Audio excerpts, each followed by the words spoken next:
Yeah, awesome. And I love how I've seen, a lot of your material, and I really appreciate your messaging out there, how you take a responsible approach to trading, because, a lot of the people out there, there is a stigma around intraday trading or short-term Yeah. trading, that it may be gambling or what have you. So I think some people do struggle with the idea, does this align with my values?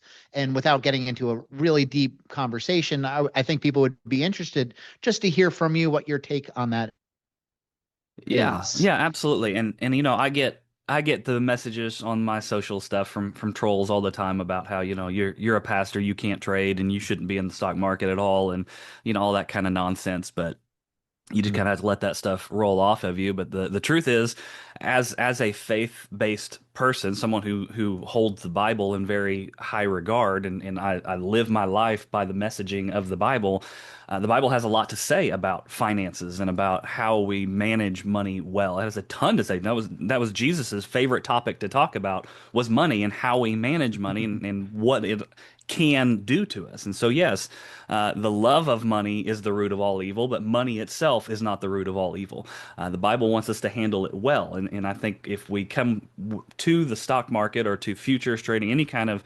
investment, risk-oriented endeavor, with that mindset that the Bible teaches, we're in a lot better place. We're not coming at this from a, I'm going to gamble what I've got and I'm going to try and, I'm going to YOLO this and try and make a whole bunch of money real quick. That's not a biblical or a faith-based approach.